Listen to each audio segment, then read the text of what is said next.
too, by the way. We have some parents here this weekend. It is Parents Weekend, right? Do they get no applause? Come on, give them a round of applause. You know, because South Asians get a bad rap for being cheap. And we're not cheap, okay? We're just really smart. I mean, if you look at our parents, you know, they spend a lot of money on us. And obviously that money here in Virginia Tech has gone towards tuition and not decorations. But the point is that they've done well for us because they all have the same story. Whether they're South Asian, they're Korean, they're Japanese, they're Italian. You know, every immigrant has the same story, you know. We came here with $7 in our pocket, right? They always say $7 in our pocket, which is amazing to me. It's never 6, it's never 8. It doesn't matter if it's yen or rupees or whatever it is. It's always 7. The only difference with our parents is they've never spent those $7. That is the difference with South Asians, I think. Because in our culture, our status is not measured by what you spend. It's measured by what you save, okay? Like if you go to a white party or a black party, a Latino party, they brag about what they spent. They're like, yeah, I bought a new video camera, I spent $1,000. His friend will try to one-up him. He's like, yeah, I spent $1,500. You will never hear that at a Desi party ever, okay? It doesn't work like that at all. It's like, I bought a new video camera, I spent $1,000. Right? I said, yeah, you got ripped off, I spent $350.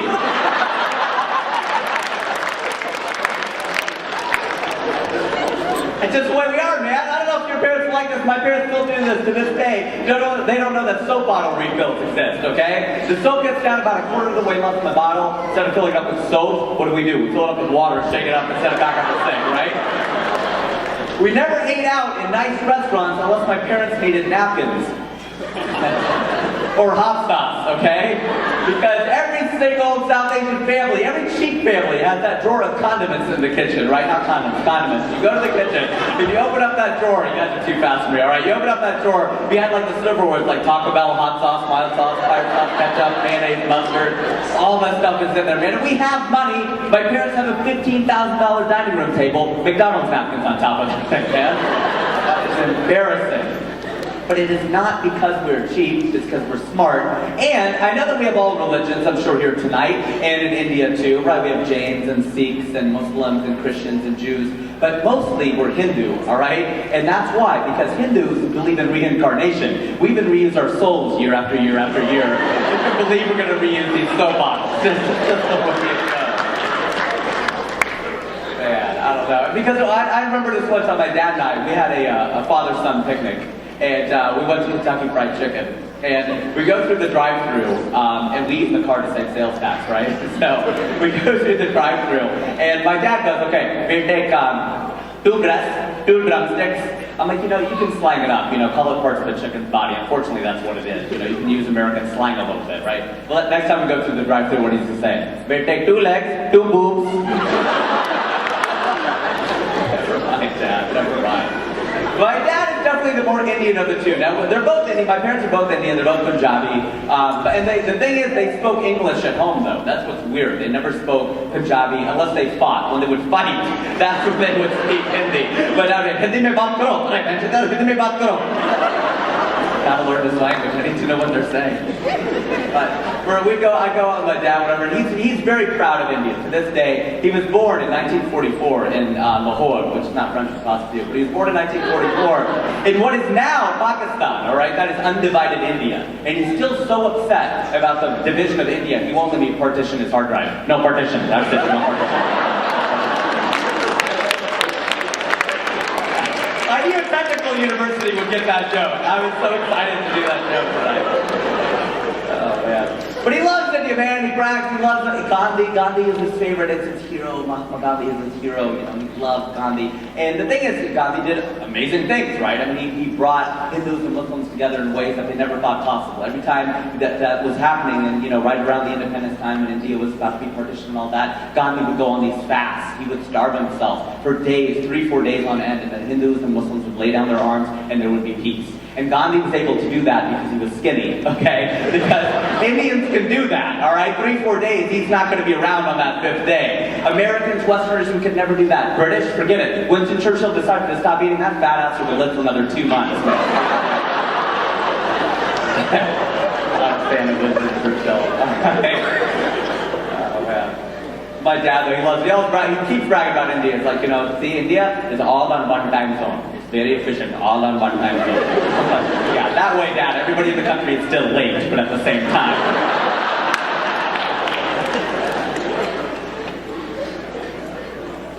I love it. And he has no patience for me because I don't speak Hindi. It's my greatest shame. It skipped a generation though. If you were born in the 70s or 80s, like early 80s, you just don't speak it because it's skipped. Now kids these days, everybody speaks Hindi, they speak Gujarati, Punjabi. I really wish that I spoke it. He has no patience for me at all. I'm like, hey, if I have to spell like an Indian name, I'm like, hey Dad, how do you spell Bhattacharjee? Are yaar Bhattacharjee? Tell me how to spell it, man. And then he'll give me directions all the time. He'd be like, okay, they live on Stone Lake Drive. And he'll forget that English is my first language, right? He's like, live on Stone Lake Drive. S-T-O-N as in Nancy, E, space. I'm like, you don't have to tell me there's a space, Dad. I know. It's not going to be a Stone Lake Drive and a Stone Space Lake Drive right next to it, right? And he can tell where you're from in India just by your last name. He's very good at that. I can barely tell that you're South Asian, but I'll be like, hey Dad, I made a new friend. What's his last name? Gadbole? Okay, Gadbole. He's from Bombay on Nicking Road behind the third roti stand.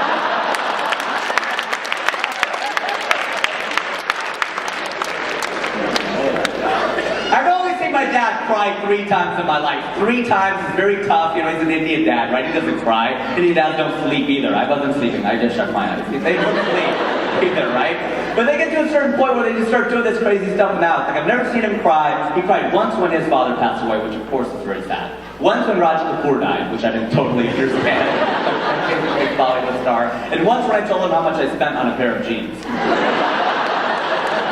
Like, oh, nice jeans, how much? I'm like, $2.50? Oh, almost $3, pretty good.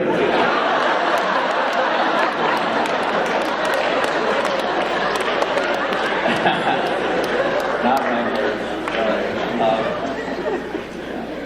He sings around the house all the time, you know, because see, Indian dads get to this point, South Asian dads, maybe all dads, black dads, white dads, Latino dads, especially like when they get to a point where they're about to ready to pay off the house, whatever, they just don't care anymore. They just walk around the house in their underwear, their chutney, whatever, they just don't care. And it's like, it's my house. They just do that, like he'll sing songs all the time, but he doesn't know how the words go. Like he loves Bollywood, so he'll come down the stairs, he'll only sing part of the song. He'll be like, Zindagi. I'm like, what about life, Dad? What's the rest of the song? How does it go, right? I don't know if I'm going to do that when I'm his age. My kids could be doing like this. Al's throwing homework on the floor and could walk by and be like, ballin'. Now, if he's the more Indian, my mom is the more Hindu of the two. Like, we're Hindu, but like my mom is very Hindu. Like, what do you mean she's very Hindu? Well, she only rents cars from Avis because it's Shiva spelled backwards. We'll go through toll booths in New Jersey. She'll throw the money in the basket and go, swaha. And she's very disappointed that I went to temple all the time as a kid. I try to go as an adult. I would go as a kid every single Sunday. You know, and I'd be sitting in mandir and it'd be my turn to sing a bhajan. And I didn't know all the words. And that's when the revenge would happen to me. I'd be sitting there and I'd sing the only Indian song I'd know. They'd be like, Rajiv, sing a bhajan. I'd be like, Jana Gana Mana Adinayaka Jana. They're like, no, not the Indian national anthem, okay? A bhajan, a song about God, that's what a bhajan is. But I do that thing a lot of us do in temple or church or mosque, wherever you are, you don't really know how the words go, so it just kind of comes out like this. You're like, Om Jai Jagadish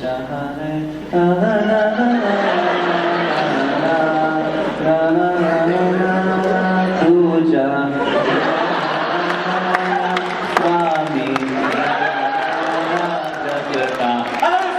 The girl I liked, I'm like, Jessica's here? That's weird. You guys have been a lot of fun. We're going to keep the show rolling. We're going to keep the show rolling with the next act. Thank you very much. You guys are a fantastic crowd. You guys having a good time? All right. You guys are awesome. Thank you very much.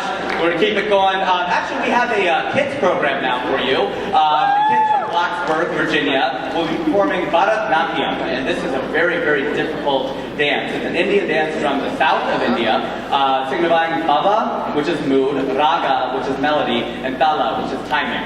And the dance is offered as a prayer to Lord Vinayaka, the destructor of all impediments, for a successful Diwali show. So they must have been dancing in rehearsal because I think we're off to a good start. After all the hype about the biggest Indian celebration, biggest South Asian celebration, some of you might wonder what all the hype is about, okay? The kids of the Blacksburg chapter of Balgihad are here to tell you about Grand Festival of Lights. Rajiv wakes up late on Diwali, like I did today at 1 o'clock in the afternoon, like college kids. He wakes up late on Diwali and is surprised by all the festivities outside. His mother explains to him and to all of us the importance of Diwali and the different ways of celebrations in different parts of India. Clap your hands, tap your feet, and sing along with the kids as they dance to Happy Diwali.